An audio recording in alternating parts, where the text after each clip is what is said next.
About a week ago, I started a replay of the original Paper Mario with my Nintendo Switch Virtual Console. It's amazed me how well this game still holds up. The biggest thing from this game that still holds up the most for me is the boss fights. They're just so imaginative, fun, with great backing soundtracks to boot. I could replay through them forever. The life high I've had playing this game got me to thinking, why don't I do a video where I rank every single boss from the Paper Mario series from worst to best, and mini bosses included? At first thought, I figured it wouldn't be too hard to properly assemble a list for this video, but holy lord, there are a lot of bosses in these games. It's one of those things where you don't fully realize the sheer amount until you've typed out the name of just about every single one on a Google document like myself. I'd be lying if I said this wasn't fun for me though. So without further ado, here's every single Paper Mario boss ranked. Of course, don't be a stranger to hitting that subscribe button with the notifications turned on for more Nintendo related gaming content like this in the future. First up on the list is actually more so a group of bosses, the mini bosses from across the franchise that are just bigger slash stronger versions of regular enemies that either have the same design but just upscaled or have a different color. For example, the big Chain Chomp from Sticker Star, the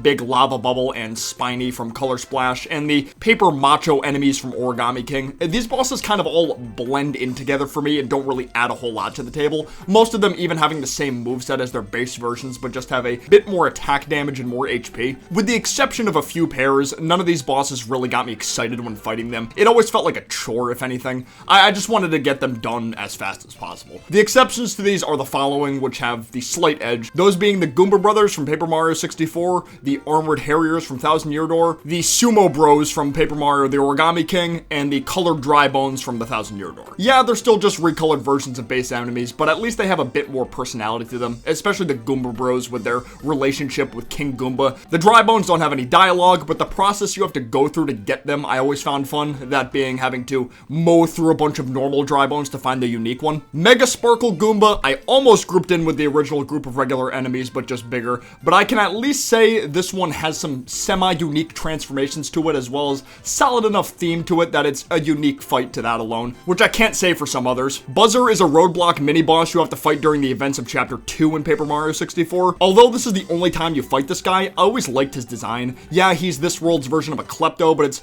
clearly not a copy and pasted version of one. He's unique for sure. Plus, he was the first boss in the game to introduce the concept of having to mash A to dodge certain attacks, with the faster you mash, the less damage you take. I always found mashing in Mario games a fun way to test my skills. Fuzzipede falls in a similar category where he's a fuzzy species but is designed in a way to stand out more. The reason I gave him the edge over Buzzar is due to Mario needing to strategize more to defeat him. He's a ceiling only enemy that can disable Mario's jump, hammer, and can hide in the dark, forcing you to use Watt to actually damage him. In hindsight, the steak mini boss was a pretty hilarious way to go about having Mario cook a steak, but I was not a fan of this boss suffering from Sticker Star syndrome. Using the correct thing cards in order is one thing, but knowing how much you need to hammer it before using the thing cards is straight up trial and error. How would anyone know off rip that it needs to be hit enough where it's bent over 90 degrees? Too much or too little, and Larry won't eat it. Even if you use the thing cards properly, it won't matter if you don't hammer it properly. It was one of the only times I had to look up how to beat a boss in that game. I was not a happy camper that day. Handaconda from Origami King I feel like gave a lot of trouble to people who went into this fight completely blind. The way you needed to play to deal damage to this thing was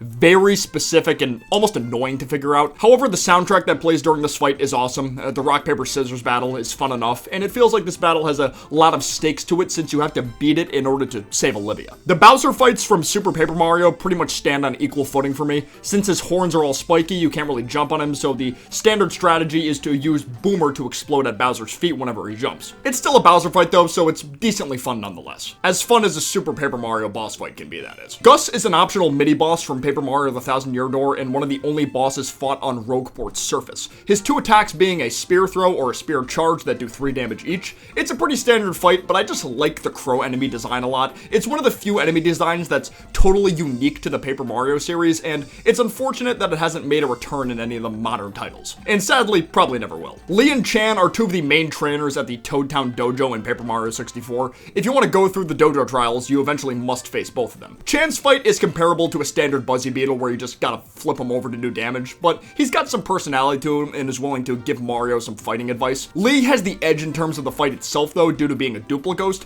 allowing Lee to transform into any of Mario's partners and use their abilities, turning into a fight where you're more or less now fighting yourself, having to learn the timing of guarding against your own attacks. Now for Mr. L. What? What? Yeah, I know he's on the lower side, but let's keep it the fattest stack, everyone. The actual Mr. L fight is not very impressive. It's just him jumping around like Bowser did and using a super jump instead of breathing fire. Yeah, he can heal himself, but the charge up time for that is so long that it's incredibly easy to just interrupt him before he actually drinks it. If I wasn't so biased to this character and theme song, he probably would have been lower, to be honest, but Mr. L is amazing and his theme's amazing, so. The Samurai bosses from gate 25, 50, 75, and 100 were interesting enough. Not very hard, because let's face it, they're Super Paper Mario bosses. I can at least say the Samurai designs as well as the environment you fight them in is cool. I've always been a sucker for temple/feudal Japan looking areas in games. I still can't get over how Bowser's Kingdom was one of those in Odyssey. It's so good. And it's a nice change of pace to the traditional Pit of 100 Trials that Paper Mario games have had. It's kind of crazy this game has 3 different versions of that though. Bonechill is the Chapter 7 boss in Super Paper Mario, a dragon-like beast that specifies in ice-related attacks. Not a very hard fight since you can pretty much stun-lock this guy with Luigi's high jump, though I do like how the more damage you do to him, the more color he loses from his face/body. I wonder if that was one of the inspirations for the concept of enemies losing color in Paper Mario Color Splash. But overall, it comes down to how Luigi is the most optimal for this fight, and using Luigi never gets old for me. King Croacus IV served as Super Paper Mario's Chapter 5 main boss. I liked how this fight has 2 phases to it, one where you have to use his other heads to hit the main head, and where his head flies around requiring you to use these spiked flower petals against him, or just jump on his head with carry. Gotta be careful with the timing too, because he can use his own petals to shield himself. It was a cool twist to find out he was never really a bad guy either. He and his subjects just felt like they needed to step up after their water was being polluted for so long. Shadoo is the secret boss to the Pit of 100 Trials and Flop side. This boss is kind of like a scuffed Dupless or Mimi, where it can shapeshift into general forms of Mario, Luigi, Peach, or Bowser, but the body is always completely blacked out. It's a unique concept for sure, but with Shadoo only turning into your available characters and how simple the gameplay is in this game, it's not the most engaging fight in the world. Maybe if we saw its true form as the final phase, it would have stuck out to me more. The Kamek fights from Sticker Star and Color Splash were decent enough. I liked both of them equally, so I couldn't really put one higher than the other. Kamek's never really that strong in these games. It's just that he uses magic to make the fights a lot more gimmicky in a mostly positive way, like when he shrinks you in Color Splash or forces you to attack him with flip-flop stickers instead of actual stickers in Sticker Star. That one in particular was a bit tedious, but at least it was pretty funny. Brobot L Type was definitely the lesser of the 2 Brobot fights from Super Paper Mario, but still decent enough.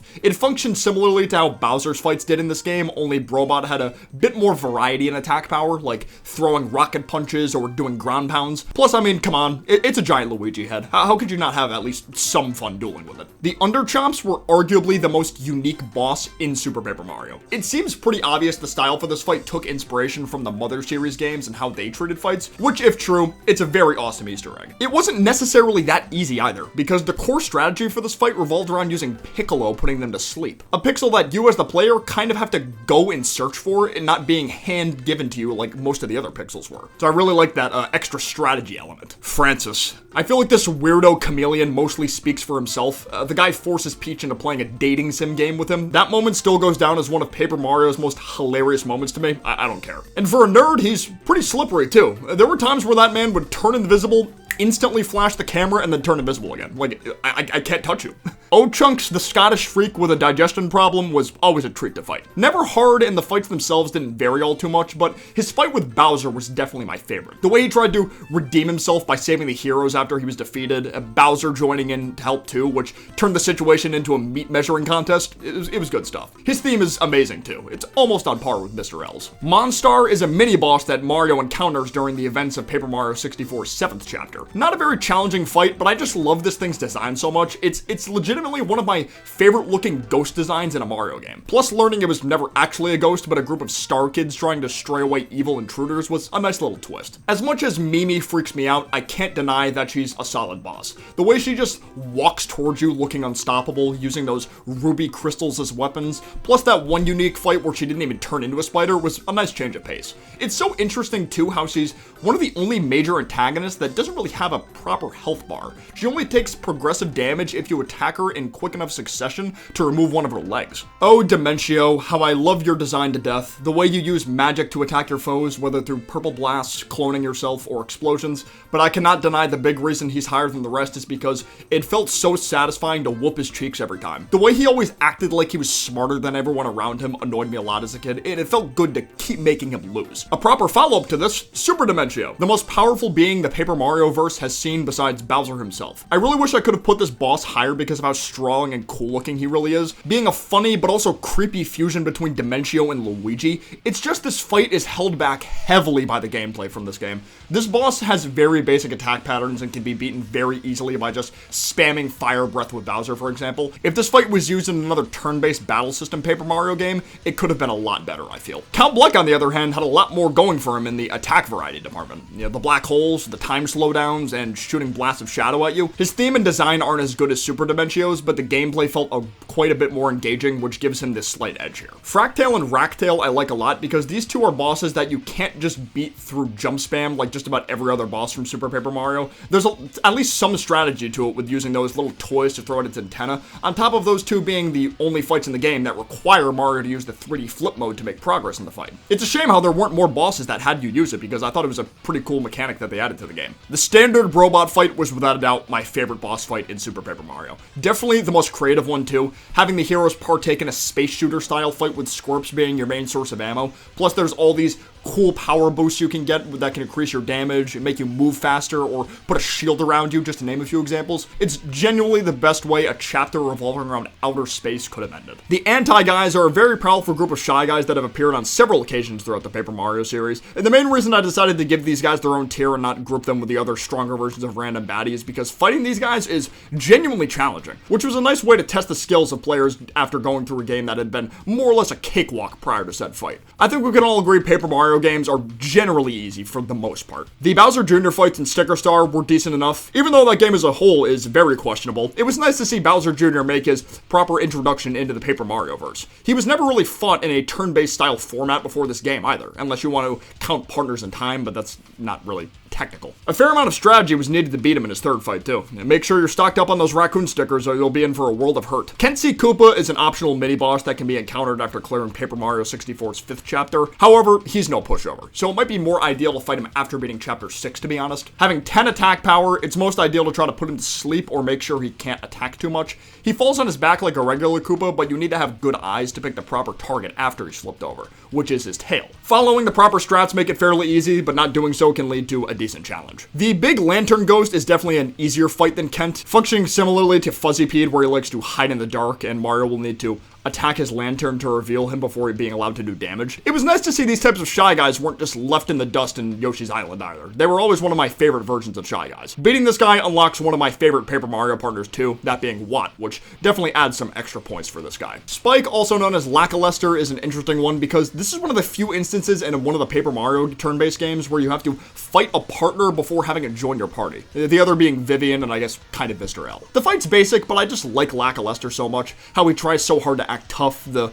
little green hair, wearing sunglasses instead of regular Lakitu glasses. If Watt didn't exist, he'd be my favorite partner from the original Paper Mario. The regular Lord Crump fights were always fun. Anytime I got to interact with this character, it put a smile on my face. He was such an idiot, but he's my idiot. The first fight acts more like a tutorial for the player to learn action commands. However, his second fight was a lot more special. Obviously, we knew he was at Keyhole Key the entire time, and it didn't stop his epic reveal from being great. And when the fight begins, he's got tons of different phases to go through, all involving X-Naut soldiers helping him out. Trying to just jump through this fight would be a lot easier said than done. The Goomba King has become quite an icon over the years in the Mario franchise. I feel like a lot of people forget Paper Mario 64 is where he made his debut. You can technically beat this fight through just jumps and hammers, but it's the first fight in the game that gives you the choice to think outside the box a little, specifically with the Goomnut tree being an attackable target. Striking it at the proper time could result in King Goomba taking massive damage to make this fight a lot less stressful. I just wish the action commands were available though. I never understood why you couldn't use use action commands in that game until after the prologue. I always found that strange. The Tower Power Pokey was probably the most fun I've had fighting a Pokey enemy in a Mario game, which isn't saying too much, but it was a solid fight nonetheless.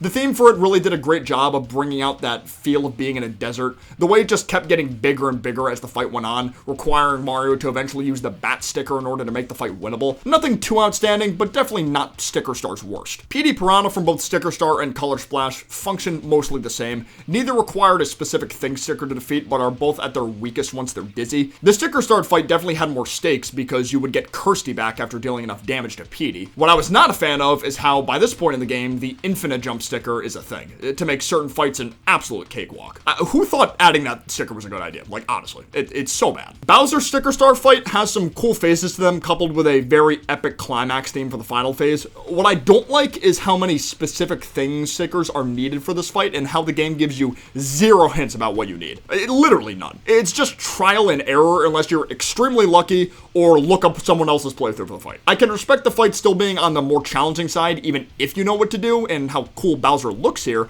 but man, would it kill them to give any kind of hint? At least Color Splash seemed to mostly fix that problem. Mizzter Blizzard, on the other hand, was quite a treat. One of the few instances where you're not forced to use a specific thing sticker to make progress in the game or else you die or get stuck. You pretty much just have to follow Pokemon logic with this one. It's a giant Bowser statue covered in snow that works like a Russian doll. Simply use fire-based attacks like the Fire Flower or the Space Heater thing sticker for maximum damage. The more damage it takes, the smaller the statues will get, eventually revealing Mizzter Blizzard. He only throws snowballs at you, but it's what he says after you beat him that gets me, apologizing for the trouble he caused and hoping he can be built again next winter. Poor guy. All he wanted was to not melt. Morton Jr. is the first chapter boss in Paper Mario Color Splash. Color Splash definitely does have an issue with bosses requiring certain thing cards to be used, but at least they give a lot more hints via dialogue or make it super obvious which one to use, which Sticker Star had trouble doing. Oh, Morton's hammer's on fire? Boom, fire extinguisher. The pedestal made things tricky at times too because the hammer needed to be used to knock him off, and you can only do that if no enemies were blocking your path. I remember I died to him on my first ever playthrough of this game because I didn't know where the fire extinguisher was hidden. Iggy, on the other hand, was a lot more fun. Still having chain chomps as part of his character, he was the perfect boss to choose for a Coliseum-based final dungeon for Color Splash's second chapter. The boss theme fitting perfectly for a Coliseum level, with it consisting of mostly horn instruments, the jousting cars shared with him and his cronies, topping it off by using a giant chain chomp against him to reveal his weakness. I just wish he wasn't so easy. Considering what was available to you at the time for all these fights, Morton was arguably harder than Iggy was. But Iggy's still my boy though. Sir Grodus, the leader of the X-Nauts, was quite the epic semi-final boss to the Thousand-Year Door. The way this menacing maniac had this very sinister presence throughout the entirety of the game, being able to finally face him mano-a-mano felt great. The backing track isn't the best in the world, and the fight itself isn't that hard, and I feel like that's because they wanted to make the Shadow Queen fight feel that much more epic, which I can kind of respect, but at the same time, it takes away from this fight standing out more. Not a bad fight by any means, but I feel like there could have been more to it, even if he wasn't the end-all be-all for this game's boss bunch. Hooktail, Gloomtail, and Bonetail are three dragon sibling bosses fought in Paper Mario: The Thousand-Year Door.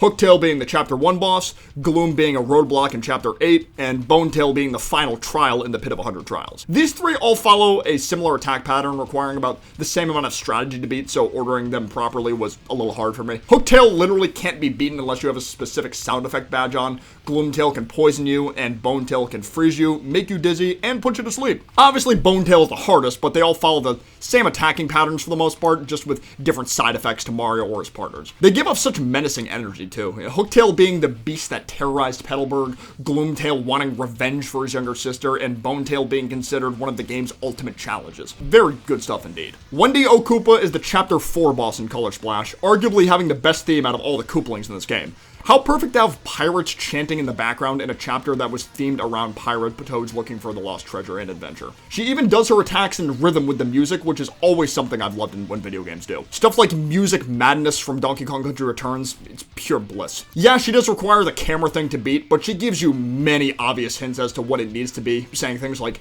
take my picture and say cheese to Mario before charging up her ultimate attack. The only thing that annoyed me is why she was fought after Ludwig. Smorg is technically the Chapter 6 boss in the Thousand-Year Door, although not directly guarding the Crystal Star for that chapter like all the other major bosses did. This thing is almost on par with Mimi in terms of freakiness. It feels like a plague outbreak gone horribly wrong. The way it consumed all the passengers, it's truly sickening. Even its theme heightened the freakiness to it. It really isn't a hard boss and has the classic take out certain parts of me before being allowed to attack my main body thing going for it. Only thing that felt hard was trying to guard or super guard its attacks. Man, was the timing for that awkward or what. The Bowser and Cammy fight, as well as Cammy Koopa's only fight in the original, were sick. I'm putting them around the same since these were the only times the player had the chance to fight this character in the whole series, and both of them were unique in their own ways. Seeing Bowser and Cammy fight together was awesome, but also scary. For 1000 Year Door standards, that fight was definitely on the harder side, mainly due to Cammy being able to use healing moves and status buffs to increase her side's attack power. If you didn't take her out first, then you were in for it. Power Lift is your best friend for that fight. As for Paper Mario 64's, it's the only fight in the game where you get to play as Twink to beat a boss.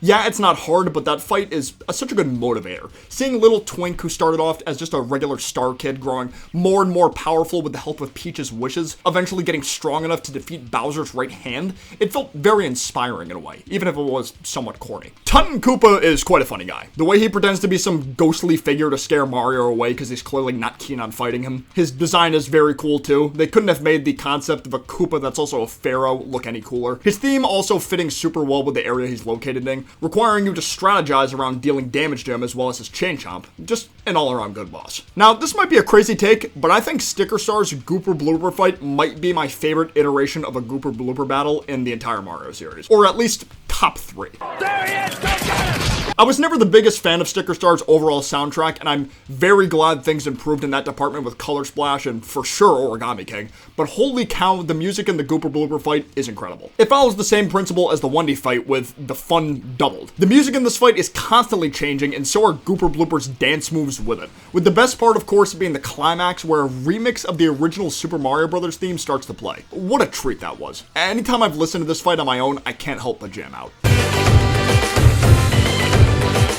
The Earth Elemental was our introduction to Paper Mario the Origami King's newest boss battle system, where the bosses were technically in the middle of the rings instead of on the outside like standard baddies are. Although it had a tutorial-esque style to it, learning about this specific system was very fun to me, because honestly, I really liked how the bosses functioned in this game. Each one was a big puzzle with different gimmicks in each that could be real head-scratchers at times. So going through the process of figuring out how the Earth Elemental had to be defeated in a similar manner to how Koopas were fought in the first 2 Paper Mario games was very cool to see. The After Fight reward was also great, giving Olivia an extra power boost for future puzzle solving. Rubber Band is definitely my least favorite member of the Legion of Stationery to fight, but that doesn't mean he's not a good boss. This theater-obsessed villain was a very tricky fight for me to beat during my first playthrough. He'll throw rubber bands onto the board that will change your pathing if you run into them, leaving Mario to strategize around that to make sure he lands on the proper spot, which in this fight's case, almost always needed to be on the fold arm spot. Standard attacks don't work on rubber bands, so you needed to pull the rubber bands out of his body to deal proper damage with the fold arms. Ending the fight in the most fitting way possible by Mario flicking the main body off his thumb like a kid in a classroom. So funny. The Ice Elemental might have been the hardest boss for me to figure out how to beat in the entire game.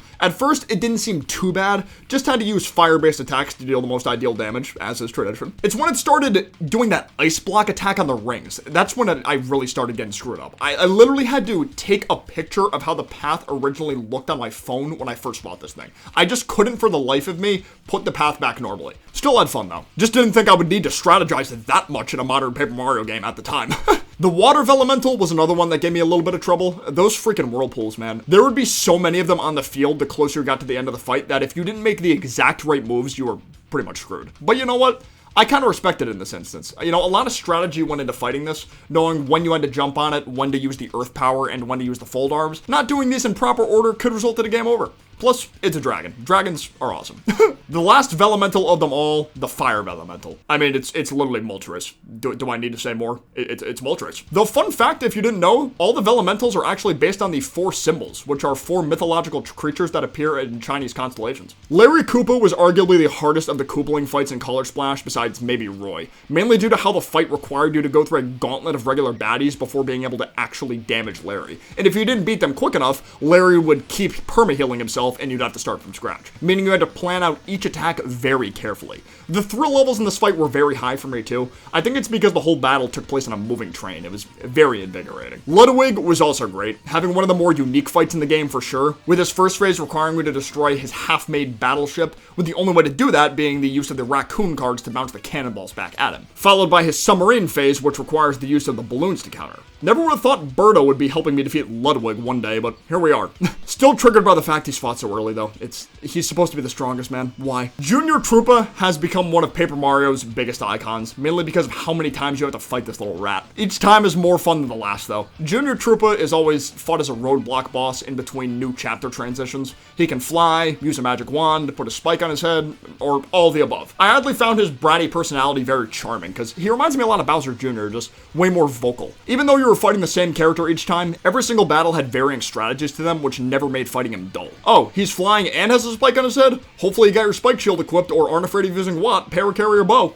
I really respect his never give up attitude too. No matter how many times Mario beat him, he never gave up, coming back each time with more energy than the last. Lemmy's Color Splash fight was quite a treat. As the Koopaling who spends all his time on a rubber ball like a circus clown, it was only natural his main hideout would be a circus. Even his fight theme having a very circusy vibe to it with the instruments being used there. The way to make him vulnerable is super funny too, forcing him to dance followed by popping his special ball. I think he might be the only boss in the game that requires 2 different thing cards to beat, which made him stand out for me more as a result, and in a positive way at that. The Magnus Von Grapples fights were the best fights to go toe-to-toe with Lord Crump in Paper Mario the Thousand Year Door. The theme music, how goofy the robots looked, it was all so fun. Even though they were both very easy, I still felt a sense of accomplishment after winning. Not only do both of these fights earn Mario a Crystal Star, but being able to take out the right hand of the X-Naut leader at his best on top of that, it really felt like Mario was making solid progress on its journey. I think my favorite attack this thing used was when he would suck members of the audience into the robot and shoot it back at Mario.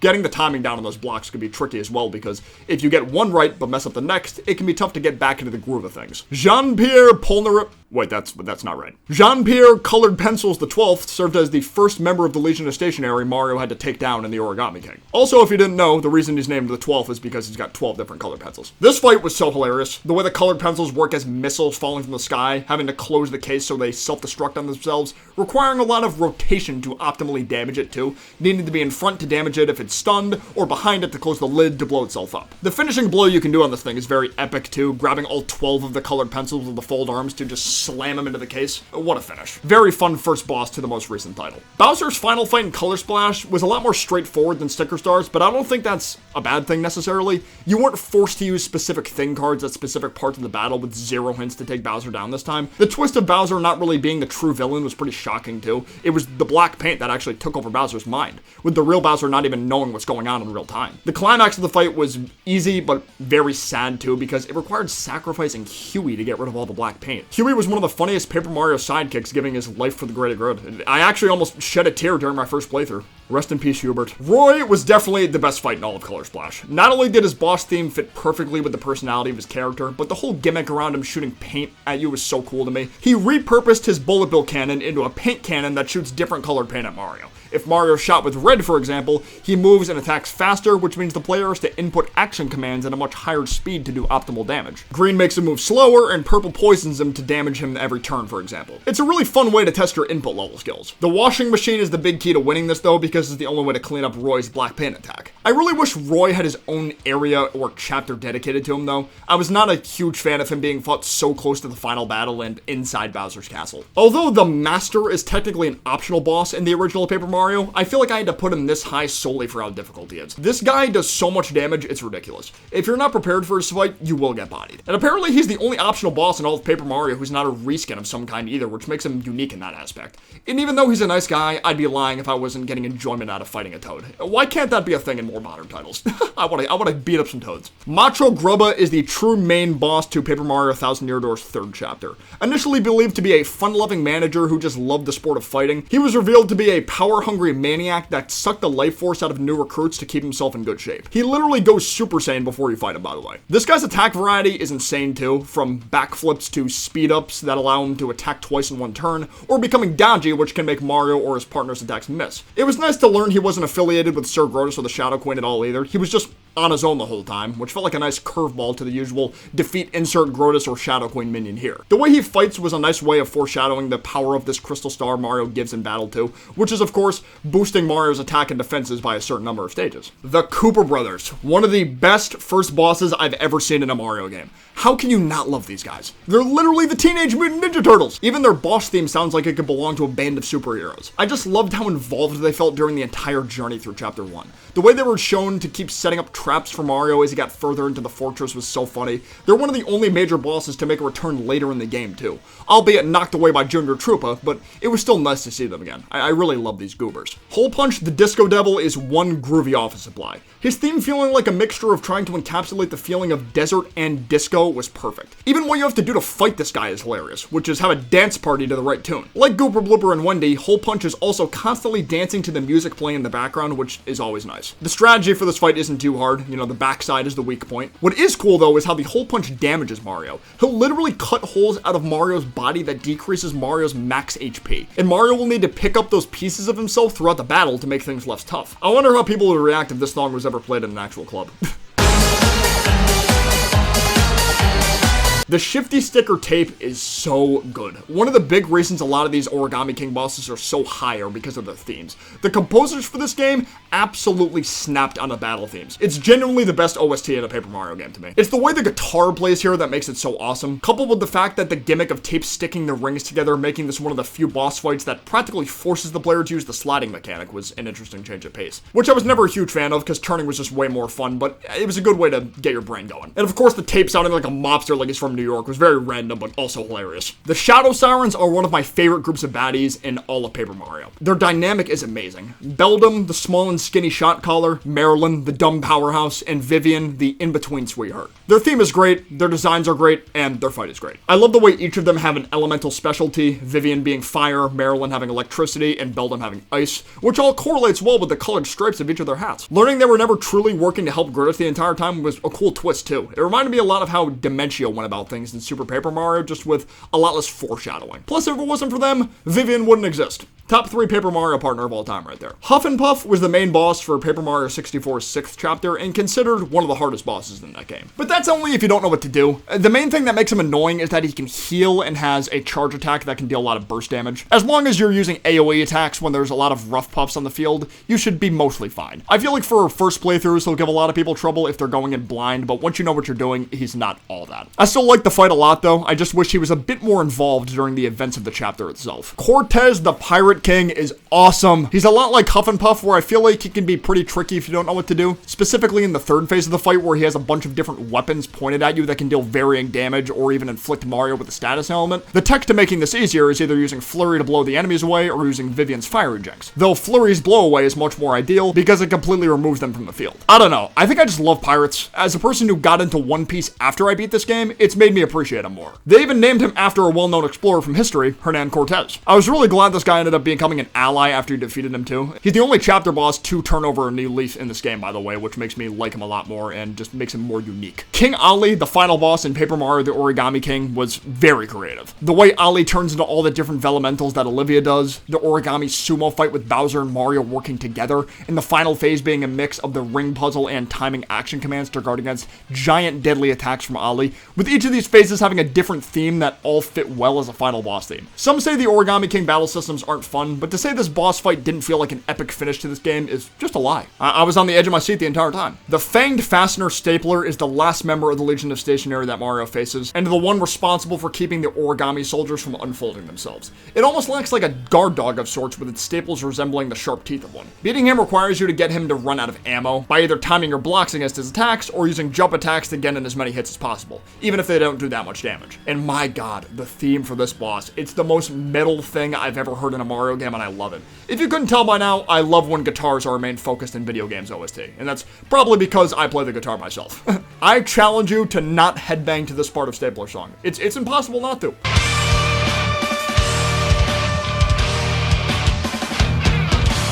I hope the composers for this game got paid well. General Guy, Paper Mario 64's 4th chapter boss, is so great. The way he takes himself so seriously as a general when he's in charge of guarding a toy box and uses a toy shopping cart as his main weapon in battle is peak irony. I love it so much. The way the fight goes is very fitting for a general of his caliber. He sits in the back lines for the first couple phases, forcing his soldiers to deal with Mario before he takes the stage. His true shy guy nature of running around like a coward comes to play after you defeat him too. It's just such a charming fight through and through. Dupless is definitely one of the most memorable bosses and characters in general from Paper Mario. This prank-loving Duplaghost is the one that's responsible for turning everyone in Twilight Town into pigs. At first glance, he feels like a pushover guardian for the Crystal Star, but pulls one of the craziest twists in a Mario game I think I've ever ever seen. He switches places with Mario in the middle of the battle, causing Mario to lose his identity and turn into a shadow. The rematch has you fighting him still using Mario's appearance as well as him using Mario's partners as aid. You can just tunnel hit Dupless to make this fight easier, but to make things more interesting, you can attack the partners instead, forcing Dupless to cycle through everyone to give the fight more variety and added difficulty. It was definitely a treat to see Dupless continue to play small roles in the future of the game's story too, like turning into Zip Toad or helping Beldam and Marilyn in the Palace of Shadow. This little gremlin never fails to make me smile. Man, I love Lava Piranha. This long-tongued freak is definitely my second favorite design for a Piranha Plant enemy behind Petey. I remember when going through Mount Lava Lava for the first time and kept seeing those putrid piranhas talking about how they're reporting Mario's location to the boss. Obviously, I knew the boss was going to be a Piranha Plant, but all those reports got me more and more excited to see what this boss would actually look like. They did not disappoint, that's for sure. The first phase seems pretty simple enough, but it's just the calm before the storm. A fake-out defeat before it emerges from the lava again, now coated in fire, and the boss theme turning much more intense compared to the first phase's almost laid-back tone. This second phase really tests your battle preparedness too, because unless you have the Ice Power Badge equipped, you are not going to be able to do jump attacks in this thing. At least Sushi still has her squirt ability, and the game gives you a lot of snowman dolls to do more damage than normal. I understand the water doing more, but ice? The Pokemon rules don't work on this thing apparently. Granted, that's probably a good thing, because if it only water worked on him, this fight would be borderline impossible. Paper Mario 64's Chapter 7 boss, the Crystal King, is as cool as they come,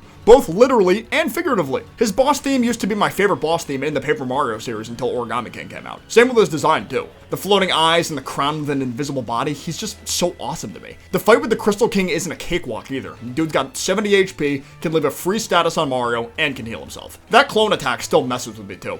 Am I crazy, or is there literally no way to tell which one is the real one? They all look the same. Where is the difference? Even the setting you meet him in is breathtaking. Those northern lights in the sky atop a snowy mountain. Snow areas were never my all-time favorites in Mario games, but the Crystal Palace really stuck out for me. It's very good stuff. Scissors, the dual-bladed duelist, is without question the best modern Paper Mario boss. At least in my opinion. The level of intensity this fight brings to the table is crazy. It's Scissors, for crying out loud. The natural enemy to the Paper Mario universe. One hit from this guy, game over. You're able to jump over his attacks, but there will be times where Scissors tries to mess with your jump timing with fake-out charges before actually going for the move. Excellent theme to it as well. Probably my third favorite amongst the Legion of Stationery, with Tape being the first and Stapler being the second. It's still so impressive to me how the Origami King team managed to make boss fights against office supplies so fun. But it probably would have been more fitting if Scissors was the last boss fight instead of Stapler, since Scissors are technically more dangerous to paper than Staplers are, I think. Rawkhawk is my favorite non-chapter boss in all of Paper Mario. I think one of the big reasons I liked him so much was because from the get-go, we knew this guy was strong, and he was implied to be the Glitzville endgame boss. With each fight you went through in the Glitz Split getting you closer and closer to taking on the champ, and getting me more excited as I did each of them. And when you finally reach him, you're greeted with the best theme in Paper Mario the Thousand Year Door. The way the official soundtrack for this battle actually has the noises of a crowd cheering was the best way to make this fight feel like an actual cage match. The great guitar riffs, Rawkhawk doing all his trash talking, and a lot of his attacking moves looking like an actual wrestler. It's the best. Bowser's final stand in the original Paper Mario is still my favorite Bowser boss in this set of games. I guess in this sense, you really can't top the original, huh? The way the Star Spirits are always fighting alongside you in this battle every time you need to weaken Bowser is probably my favorite part of this fight. It's not like the Crystal Stars, they're pure hearts where they're just kind of one and gone after breaking the Big Bad's barrier. Nah, the Star Spirits have to keep showing up because that's how strong Bowser is this time. His attacks just do so much damage and can poison you. The theme that plays in the second phase, ugh.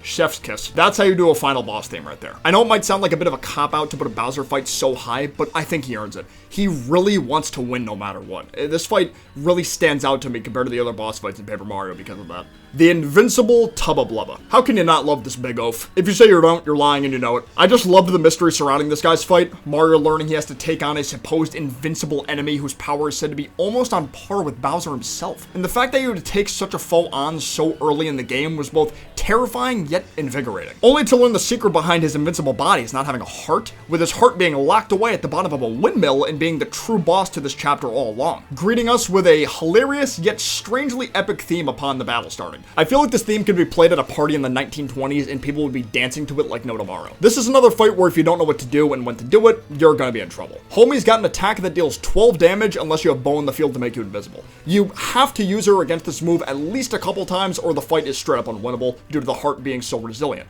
having 50 HP, which is really high at the time of the story. Beating the heart wasn't enough though. You actually have to fight Tubba Blubba and his heart together for phase 2, which he thinks is his strongest form, but in actuality, the two of them reuniting no longer makes him invisible. So he's taken down pretty easily in both a charming and funny way. Even after all the bad things he did to the Boos in this area of the Mushroom Kingdom, I couldn't help but feel a bit bad for him after the fight was over. The way he just started crying and revealed how he was a really sensitive guy trapped in a big body. Such a great boss and a great chapter to boot. Last but not least, Paper Mario the Thousand Year Door's final boss, the Shadow Queen.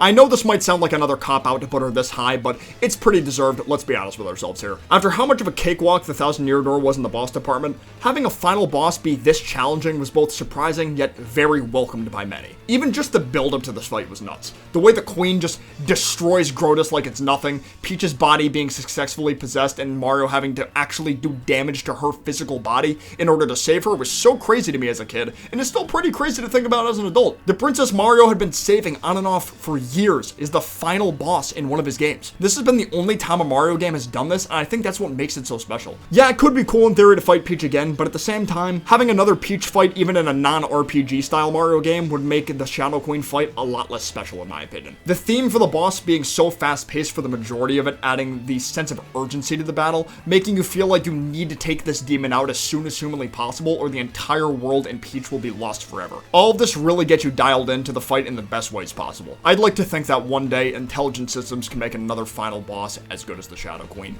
even if the next Paper Mario title isn't a traditional RPG, because let's face it, it probably won't be. Man, this was a tough list to rank, but I still had a blast doing it nonetheless. Let me know in the comments below who your favorite or least favorite bosses are from the Paper Mario series. I'm curious to see how y'all's lists would differ from mine. Of course, if you did enjoy this video, be sure to leave a like down below. It helps out a ton. But for now, I will see you guys next time. Peace out, take care, bye-bye.